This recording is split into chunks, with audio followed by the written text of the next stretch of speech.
극성 공유결합, 무극성 공유결합은 생각보다 되게 쉬워요, 여러분. 근데 이제 여러분들이 유의해야 될 거는 오늘 극성과 무극성 뒤에 어떤 글자가 나왔어요? 그렇죠? 공유결합이라는 글자가 나왔죠. 그래서 오늘 배울 거는 극성과 무극성 뒤에 공유결합이라는 글씨가 나온 애들, 그거를 이제 구분하는 방법을 배울 거고, 다다음 시간에는 뭘 배울 거냐면 극성, 무극성 뒤에 분자라는 게 나올 거예요. 그러니까 극성 분자, 무극성 분자. 이거는 조금 개념이 달라져요. 그래서 그거는 나중에 설명을 드릴 테니까 오늘은 무극성과 극성 뒤에 공유결합이 붙은 경우 얘네들을 어떻게 여러분들이 구분할 수 있는지를 간단히 설명을 할게요. 매우 쉬워요. 처음 무극성 공유결합. 얘는 어떤 애들이 무극성 공유결합을 하냐면 H2, O2, N2, F2예요. 얘네들 뭐가 특징이에요? 공통적인 특징. 그렇지. 같은 원소끼리 결합하면 다 무극성 공유결합이에요. 같은 원소끼리 결합을 한다. 그러면 어떻게 되겠어? 공유 전자쌍이 한쪽으로 치우친다, 안 치우친다? 같은 힘으로 양쪽에서 끌어당기기 때문에 치우치지 않는다는 거지. 예를 들어 H2를 봅시다. H2 여기 있잖아요. 그렇지? 그럼 공유 전자쌍을 만들었고 지금 양쪽에 있는 수소가 끌어당기는데 얘네들 전기음 성도값이 둘 다 2.1이에요. 그렇죠? 그럼 같은 힘으로 끌어당긴다는 소리지. 그래서 밑에 지금 그림으로 비유를 해서 나타냈는데 왼쪽에 있는 H 아저씨랑 오른쪽에 있는 H 아저씨가 줄다리기를 하는데 같은 힘으로 끌어당겨요. 그럼 이 공유 전자쌍은 어느 한쪽으로 치우치지 않고 중앙에 위치하게 되죠. 이런 걸 무슨 공유결합이라 그러냐면 무극성 공유결합이라고 한답니다. 어렵지 않죠? 됐나요? 그럼 이제 극성 공유결합을 상대적으로 비교해서 생각해 봅시다.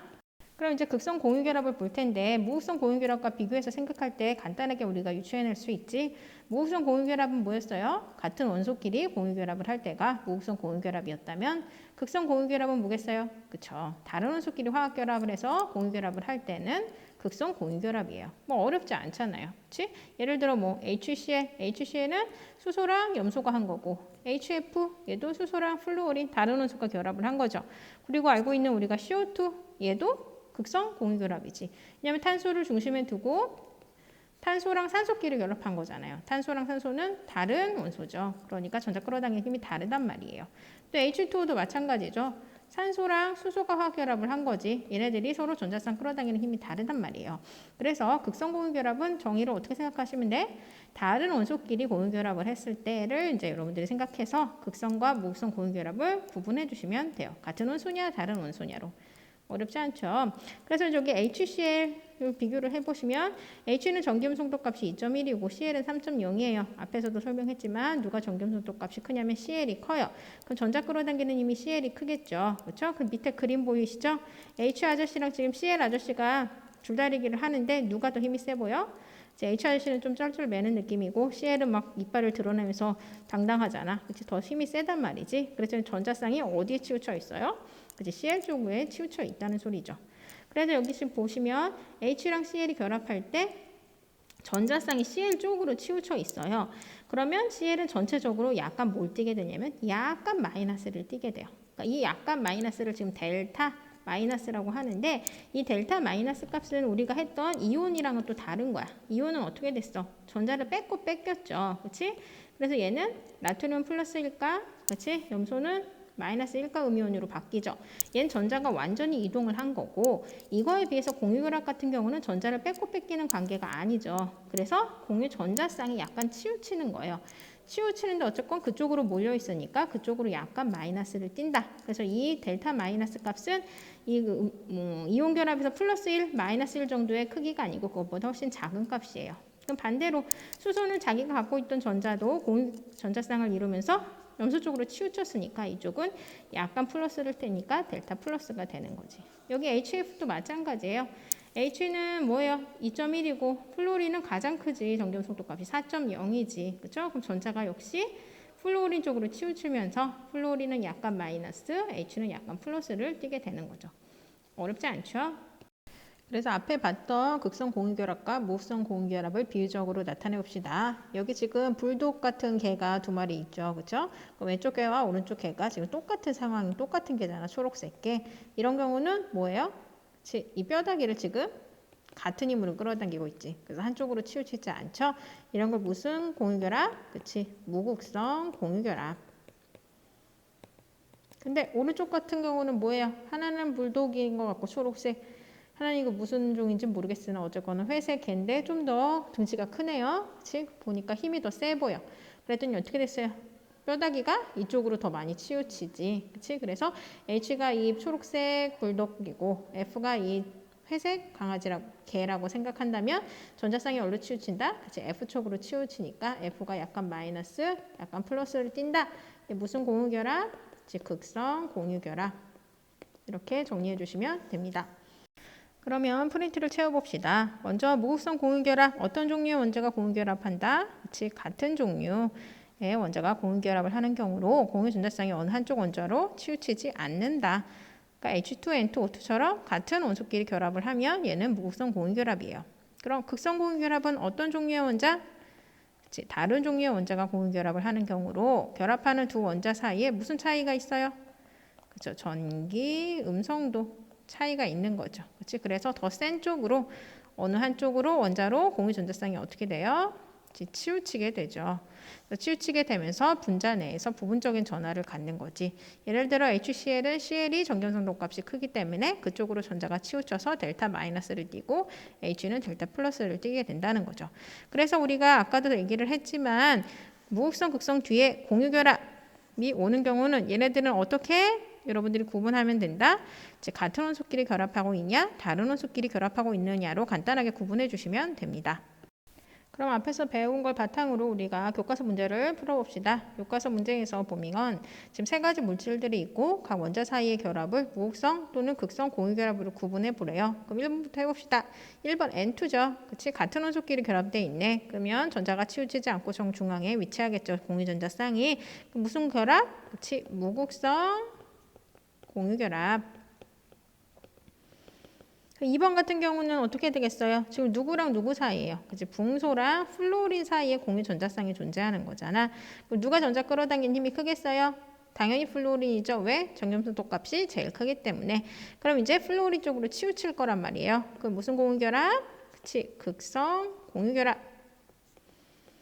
그럼 3번은 CH4 메테인 있네. 그치? 그럼 얘는 누구랑 누구 사이의 공유결합이에요? 그치? 탄소랑 수소 사이에 공유 전자쌍을 만들 건데 끌어당길 거예요. 아마 탄소가 정전소독 값이 클 거라서 탄소 쪽으로 전자가 치우칠 거란 말이죠. 그럼 얘는 무슨 공유결합? 그렇죠? 다른 원소끼리의 공유결합이니까 극성 공유결합. 이렇게 간단하게 풀어주시면 됩니다. 그럼 공유결합 물질로는 뭐가 만들어지는지 우리가 알아봅시다. 이온결합 물질로는 뭐가 만들어졌어요? 이온이 만들어졌죠. 대표적으로 NaCl, 그렇죠? NaOH, 이온결합 물질들 우리 다 배웠었잖아. 그렇지? 걔네들은 덕지 집합자를 이루면서 결정을 이루는 게 특징이었죠. 그럼 공유결합 물질로 만들어지는 물질들은 대부분 분자예요. 분자 우리가 알고 있는 분자 누가 있어요? 그렇죠? 물 분자 뭐예요? H2O. 그다음에 이산화탄소 분자, 암모니아 분자. 수소 기체 분자, 그쵸? 산소 기체 분자 이런 게 다 분자란 말이에요. 분자의 특징은 뭐예요? 저 분자를 이루는 원자의 개수가 딱 정해져 있죠. 지금 이 그림에서 지금 분자의 대표적인 물질로 나온 게 이산화탄소지. 이산화탄소는 누구랑 누구로 이루어져 있어요? 탄소 하나에 산소 두 개로 이루어져 있죠. 그래서 이렇게 단위체로 떨어지는 게 분자의 특징이에요. 그래서 대부분의 공유결합은 분자 형태가 많아요. 근데 분자 형태만 있는 게 아니에요. 공유 결정이라는 게 있어요. 우리 결정, 이온에서도 결정을 배웠었잖아. 얘네들이 결합을 하는데 마구잡이로 결합하는 게 아니라 규칙적으로 어떤 형태를 이루면서 결합되어 있는 거를 결정이라 그러는데 이제 이온 결합을 하면 이제 이온으로 결정이 만들어지는 거고 공유 결합을 하면서도 계속 끊임없이 옆에 있는 애들이랑 공유 결합을 이루면서 만들어지는 물질들이 있어요. 대표적으로 지금 여기 나와 있는 얘가 누구냐면 석영이에요. 석영은 여기 SI가 규소거든요. 규소랑 산소가 결합을 하는데 보시면 계속 연이어서 결합해서 가지를 뻗어 나가죠. 그래서 이렇게 공유결합도 분자처럼 단위체로 떨어지게끔 결합하는 경우도 있지만 결정 형태를 이루는 공유결합도 있다는 거 여러분들이 알아두시면 됩니다. 그럼 공유결합 물질을 선생님이 갖고 있는 모형으로 한번 비교해 볼게요. 공유결합 물질들의 대부분은 뭐다? 분자 형태다. 이거 뭐였어요? 선생님 수업 시간에도 설명했는데 물분자. 물분자는 산소 하나에 수소 두 개로 이루어져 있죠. 그래서 물분자는 이렇게 단위체로 떨어지죠. 물분자 하나, 물분자 두 개. 이렇게 분자 형태로 공유결합 물질들은 많이 존재하는데 분자 형태만 있는 건 아니다. 공유 결정 형태, 계속 끊임없이 공유결합을 이루는 애들이 있죠. 여기 보이시나요?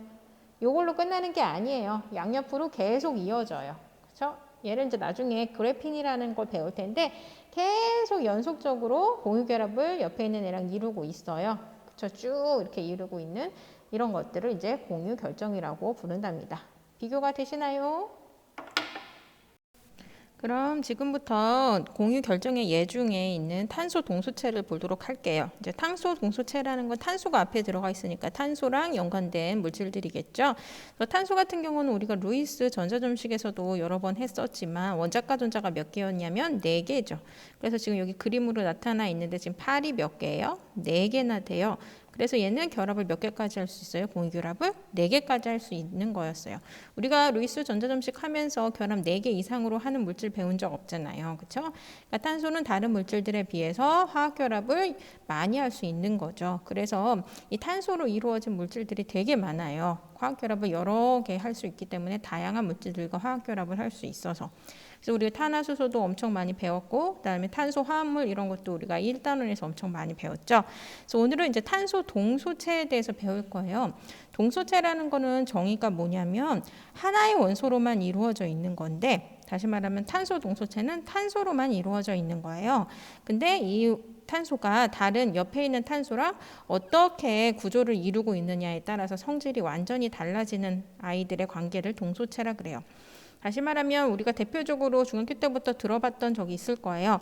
탄소로만 이루어진 물질 하면 대표적으로 우리 뭐랑 뭐를 배웠을까요? 그래서 여기 그림 있지? 흑연이랑 다이아몬드. 그러니까 흑연도 그렇고 다이아몬드도 탄소로만 이루어져 있어요. 근데 옆에 있는 탄소와 어떻게 결합하고 있느냐에 따라서 얘네들 성질이 완전히 달라지죠.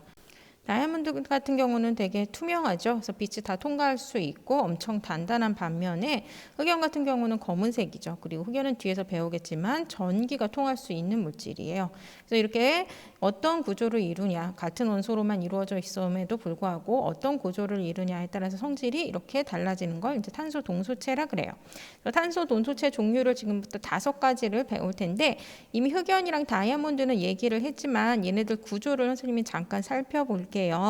우리가 탄소가 하나당 몇 개의 결합을 할 수 있다 그랬죠? 그렇죠. 총 4개의 화학 결합을 할 수 있다고 했어요. 그래서 이제 다이아몬드를 먼저 살펴보시면 여기 여러분들이 구조가 잘 나와 있지? 좀 확대를 할게요. 다이아몬드는 보니까 다이아몬드에서 탄소 하나당 결합을 몇 개까지 했니? 얘를 중심으로 보면 1개, 2개, 3개, 4개. 그렇죠? 얘를 중심으로 봐도 하나, 둘, 셋, 넷. 얘를 중심으로 봐도 하나, 둘, 셋, 넷. 4개의 결합을 다 하고 있죠. 그렇죠? 그에 반해서 흑연 같은 경우는 어떤지 비교를 해봅시다. 흑연 여기 더 해보면 이게 지금 흑연이 어떻게 되어 있는 거냐면 층층으로 구조를 이루고 있는데 공유결합은 이 회색 결합만이 공유결합이에요. 여기 요거 이해하시나요? 그럼 봅시다. 하나의 탄소당 몇 개 결합을 하나 보자. 하나, 둘, 3개 결합. 하나의 탄소당 하나, 둘, 셋.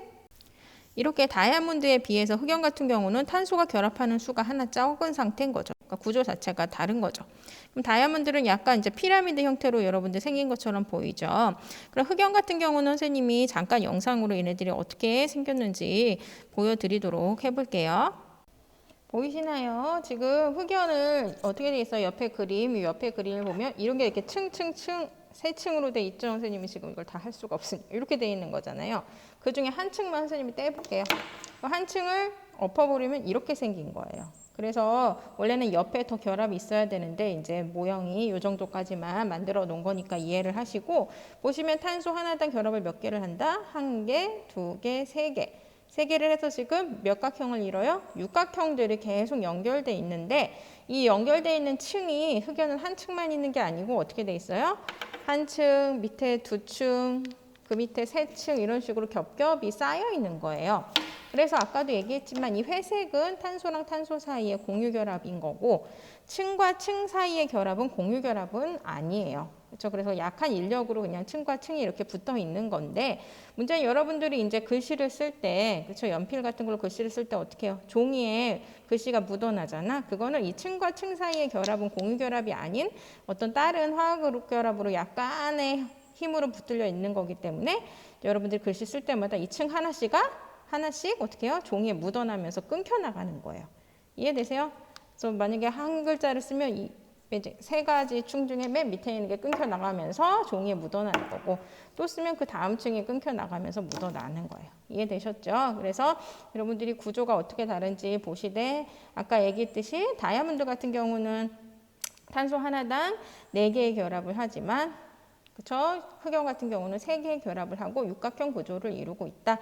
이걸 여러분들이 알면 되시고 그 다음에 여러분들 그 프린트 보시면 좀 이따 그래핀이라는 것도 나올 텐데 그래핀은 이 탄소 하나의 층, 즉 육각형 모양의 이 층이 계속 펼쳐져 있는 한 층이 그래핀이에요. 그래서 얘랑 기본 구조는 같아요. 탄소 하나당 결합 3개를 하는데 그래서 육각형을 이루고 있는데 이게 끝없이 펼쳐져 있는 게 그래핀의 형태인 거예요. 그리고 그 다음에 이제 탄소 나노튜브라는 게 나오는데 그 탄소 나노튜브는 방금 얘기했던 이 육각형 모양의 그래핀 판이 이렇게 죽부인처럼 이렇게 원통 형태로 결합되어 있는 게 이제 탄소 나노튜브죠. 그래서 결국은 탄소 나노튜브도 탄소 하나당 옆에 있는 탄소와 3개의 결합만을 하고 있는 거예요. 그리고 마지막으로 이제 플로렌을 보면 플로렌은 프린트에도 나눴지만 이렇게 생겼어요. 뭐처럼 생겼어요? 축구공. 그쵸? 축구공처럼 생겼는데 얘도 역시 탄소 하나당 3개의 결합을 해요. 근데 이제 아까 했던 흑연이랑 뭐 그래핀, 탄소 나노튜브랑은 좀 다른 건 흑연, 그래핀, 탄소 나노튜브는 다 육각형 모양이었잖아요. 그죠? 흑연은 육각형 모양의 층이 층층층이 있는 거였고 그래핀은 한 층이 넓게 펴져 있었던 거고 그 다음에 탄소 나노튜브는 얘가 이렇게 원통형 형태로 말려 있는 거에 반해서 플로렌 같은 경우는 육각형만 있는 게 아니라 어떻게 있어요? 오각형이랑 섞여 있죠. 축구공 알죠? 육각형이랑 오각형으로 이루어져 있는 거. 요게 이제 플로렌이에요. 결국은 선생님이 지금 탄소 동소체 종류 5가지 다 말한 거예요. 처음에 말했던 다이아몬드는 탄소 하나당 4개의 결합을 하면서 이루어져 있었고 나머지는 다 탄소 하나당 3개의 결합을 하는데 흑연 같은 경우는 그 육각형을 이루고 있는 얘네들이 층층층 그 다음에 그래핀은 하나가 펼쳐짐 그 다음에 탄소 나노튜브는 원통형 그렇죠? 그 다음에 플로렌은 육각형과 오각형이 섞여 있는데 어쨌거나 얘네들은 탄소 하나당 결합 3개까지만 하는 애들 그래서 탄소로만 이루어져 있는데 이렇게 구조가 다양해서 성질도 다 다양한 얘네들의 관계를 뭐라 그런다? 동소체라고 한다. 정리가 되시나요? 그럼 프린트를 채워봅시다. 공유결합 물질. 공유결합으로 생성되는 물질은 대부분 독립된 무슨 형태로 존재한다? 그렇죠. 분자 형태로 존재한다. 뭐 H2O, CO2처럼 단위체로 떨어지는 분자 형태로 대부분 존재를 하는데 일부분은 물질을 구성하고 있는 모든 원자가 연속적으로 공유결합을 형성해서 그물처럼 연결되어 있는 결정 형태의 공유결합이 있어요. 그걸 뭐라 그런다? 공유 결정. 그래서 우리가 이제 배웠던 다이아몬드, 흑연, 석영 이런 애들이죠. 근데 이제 이런 공유 결정 형태로 이루어진 물질들 중에 탄소로만 이루어져 있고, 그렇죠? 근데 얘네들이 구조가 달라서 성질이 다른 애들이 탄소 동소체였죠. 그래서 동소체의 정의를 잠깐 보면 같은 원소로만 이루어져 있지만 뭐가 달라서, 그렇죠? 구조가 달라서 서로 다른 뭐를 가진다? 서로 다른 성질을 지니는 호던소. 하나의 원소로 이루어진 물질을 동소체라 그러고 밑에 탄소 동소체는 누구로만 이루어진? 탄소로만 이루어진 여러 가지 호던소 물질들인 탄소 동소체들은 탄소 원자들의 결합 형태에 따라서 다양한 구조를 나타내죠.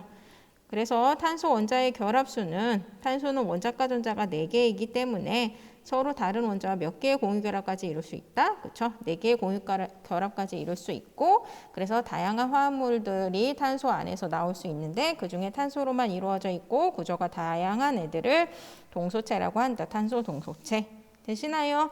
그럼 이제 얘네들 정리해 봅시다. 첫 번째 얘 누구였어요? 그렇죠? 탄소 하나당 몇 개의 결합? 그렇죠? 탄소 1개가 다른 탄소 원자랑 4개까지 결합을 하죠. 단단하고 광택이 나는 이 아이는 누구였나요? 그치? 다이아몬드. 그 다음에 이제 두 번째로 얘부터 보자. 층 사이 인력이 약해요. 이 인력은 공유결합이 아니라고 했어요. 그래서 부스러지기 쉽다는 거는 이제 층과 층 사이에 이 인력이 약해서 부스러지기 쉽다는 거예요. 그래서 아까 얘기했듯이 글씨 쓸 때마다 이 층 하나가 이제 종이에 묻어나는 거죠. 얘는 탄소 1개가 다른 탄소 몇 개와 결합한다? 3개와 결합한다. 나머지 이 4가지 물질 다 마찬가지죠. 탄소 1개당 3개씩 결합하는데 이에 뒤에 세 개 있는 물질은 다 육각형 형태를 이루고 있고 얘 같은 경우는 오각형, 육각형이 섞여 있었던 거죠. 그래서 2층 하나가 넓게 퍼지면 얘였고 이 판을 이렇게 이제 원통 형태로 만들면 얘였던 거지. 됐나요? 그래서 이 아이의 이름은 뭐였어요? 그렇죠. 흑연이었죠. 그 다음에 이 아이의 한 판을 이제 길게 펼쳐놓은 게 이게 뭐냐면 그래핀이에요. 그래서 그래핀은 아까 흑연의 성질에 대해서 맨 처음에 말했는데 전기가 통하는 것처럼 그래핀도 전기가 통해요. 그리고 그 옆에 있는 원통형 이 아이 탄소 나노 튜브도 전기가 통해요. 전기가 통할 수 있는 이유는 뭐냐면 흑연, 그래핀 그리고 탄소 나노 튜브가 탄소 하나당 몇 개 결합을 해요? 이제 3개 결합을 하죠. 그럼 탄소는 원자가 전자수가 원래 4개였잖아. 근데 4개 중에 3개만 결합하니까 전자 하나가 어떻게 돼요? 전자 하나가 결합을 안 한 형태로 있단 말이죠. 그럼 얘가 이동을 하면서 전류를 흘려줄 수 있는 역할을 하게 되는 거예요. 그래서 흑연, 그래핀, 탄소 나노튜브 다 전류가 흘러요. 근데 이제 이런 전류가 흐르는 것 자체가 우리가 뒤에서 배우겠지만 다른 공유결합 물질들은 거의 전류가 흐르질 않아요. 왜냐하면 이제 우리가 이온결합에서도 배웠지만 전류가 흐르려면은 결합이 이렇게 깨지면서 그 안에서 전자가 튀어나와야 되는데 공유결합이 깨지는 경우는 거의 없거든요. 그래서 이렇게 흑연, 그래핀, 탄소 나노튜브는 전류가 흐르는 전기 전도성이 있는데 극히 예외적인 공유결합의 물질 중에 예외성이다라고 여러분들이 알아두시면 돼요. 그래서 이제 전기의 도체가 이제 그래핀의 특징이고 얘는 투명하고요. 그다음에 유연해요. 그래서 구부릴 수 있어요. 그리고 탄소 나노튜브도 전기 잘 통하고요. 열도 전기 잘 통하는 물질들은 열도 잘 통해요. 그리고 이제 강도도 엄청 세요. 그래서 이제 얘는 어디에 사용이 되냐면 엘리베이터, 우주정거장까지 가는 엘리베이터 만든다는 얘기 들어본 적이 있니, 나사에서? 그게 뭐 실행을 할지는 모르겠으나 지구가 있고 지금 우리가 우주에 지구 가까이에 우주정거장이 이렇게 떠 있잖아요.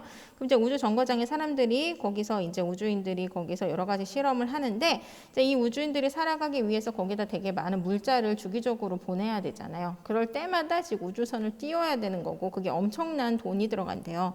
그래서 이제 그 막대한 비용을 줄이기 위해서 이 지구에서부터 우주정거장까지 엘리베이터를 만드는 계획을 가진 적이 있어요. 그게 뭐 계속 실행 중이지는 모르겠으나 근데 그 계획을 가게끔 할 수 있었던 이유가 뭐냐면 이 탄소 나노튜브라는 물질이 있었기 때문이래요. 그 정도로 강도가 센 거예요. 그래서 뭐 이제 이미 사용은 되고 있대요. 뭐 테니스 라켓이라든지 뭐 이런 강한 충격에 이제 가해지는데도 얘네들이 부셔지지 않는 그런 용품으로 이 탄소 나노튜브가 사용되고 있는데 심지어 방금 얘기했듯이 엘리베이터, 우주 정거장까지 가는 엘리베이터까지 이 물질을 통해서 가능하다라고 본 거죠, 과학자들이. 그리고 이제 그래핀도 단단하긴 단단한데 이제 유연성이 있고 전기가 잘 통하면서 얘는 뭐에 많이 쓰이냐면 액정. 우리 구부러지는 액정 아시죠? 그렇죠? 그래서 이제 그런 곳에 사용이 되고 있다는 걸 여러분들이 알고 계시면 돼요. 그다음 마지막으로 이 축구공처럼 생긴 애는 뭐였어요? 플로렌이었죠. 그래서 얘 같은 경우는 내부가 비어 있어요, 이 공간이. 그렇죠? 그래서 거기에 다른 원자나 분자를 가두어서 실험을 할 수 있는 역할을 할 수가 있고 그리고 어쨌거나 구형태잖아요. 그래서 구형태는 안정성이 강해요.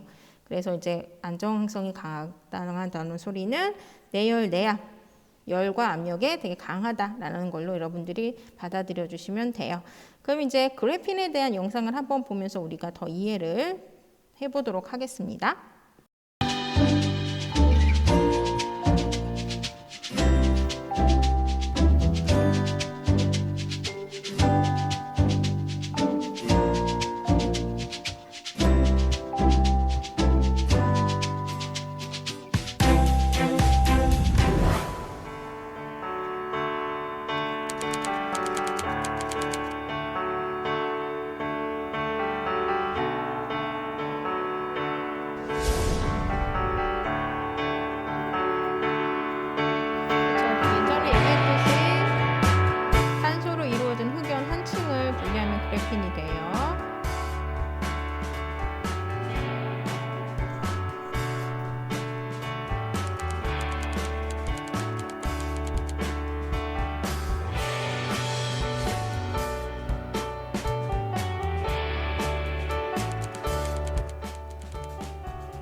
그쵸. 그래핀 만들기 위해 엄청 애를 썼는데 많은 기술을 들여서 그런데 이렇게 스카치 테이프로 만들어서 노벨상을 타는 아이러니한 현상이 인생을 참 모르는 거예요.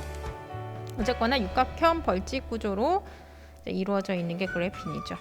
얘 특징을 보면은 얇고 투명하대요. 이 얇음이 눈으로 볼 수 없을 만큼 얇다죠.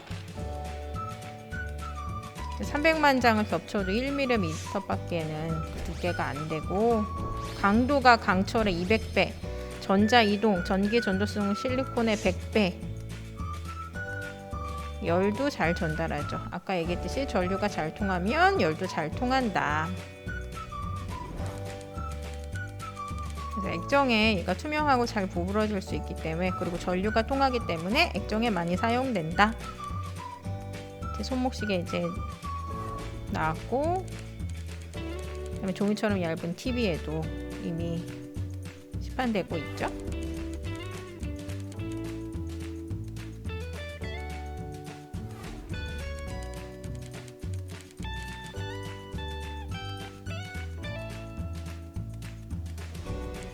그리고 이제 스마트 윈도우라는 것도 있대요. 커튼 안 달고 저렇게 창문 형태를 이것으로 만들면 저런 식으로 정기적으로 빛을 차단할 수 있는,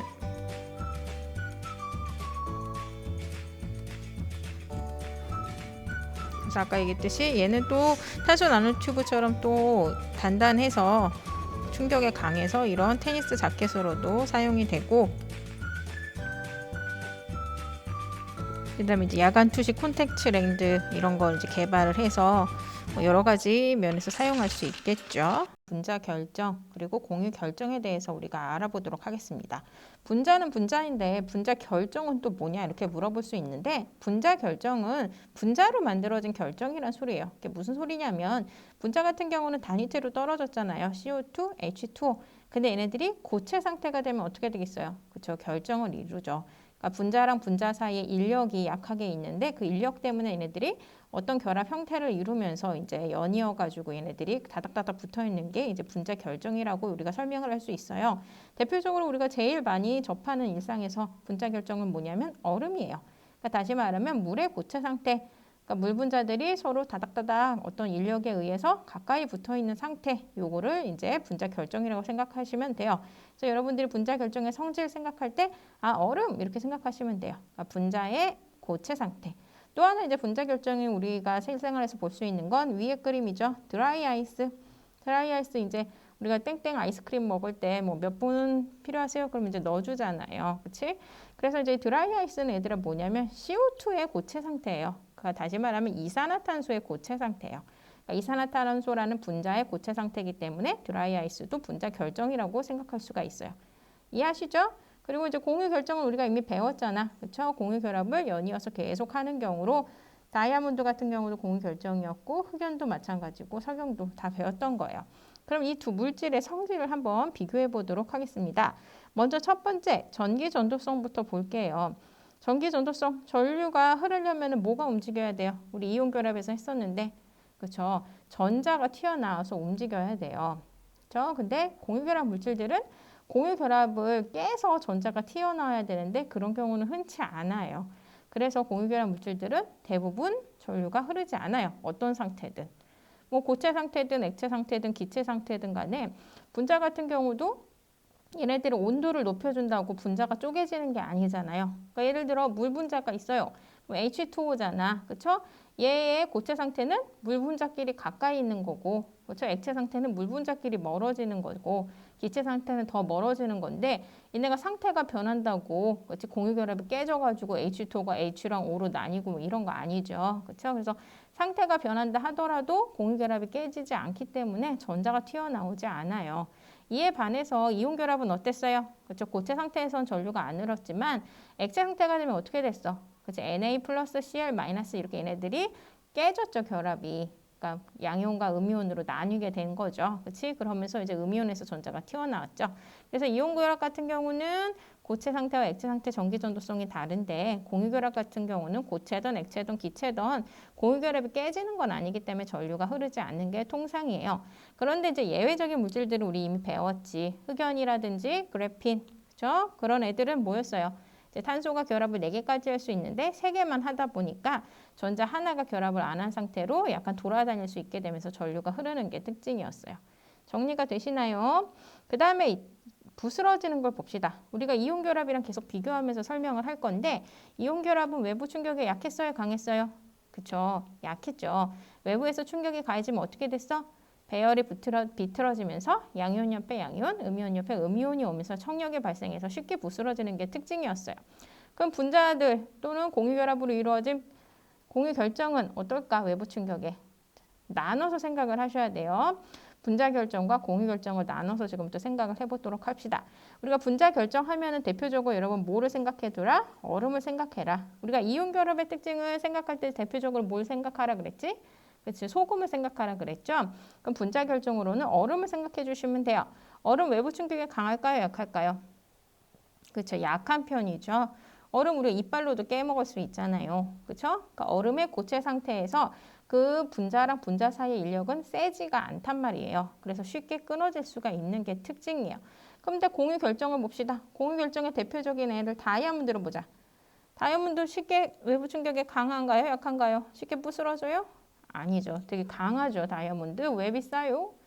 잘 안 변하고 단단하기 때문에 평생 함께 한다. 그치? 투명하게. 이런 의미로 되게 결혼할 때 다이아몬드 주곤 하잖아. 매우 강해요. 얘네 강도가. 그래서 분자 결정과 공유 결정의 외부 충격에 반응하는 정도가 다른 거예요. 이거 작가 선생님이 영상으로 설명을 드려볼게요. 그럼 먼저 분자 결정부터 생각을 해볼게요. 분자 결정으로 누구를 생각하라? 얼음을 생각하라 그랬죠? 그럼 얼음은 뭐예요?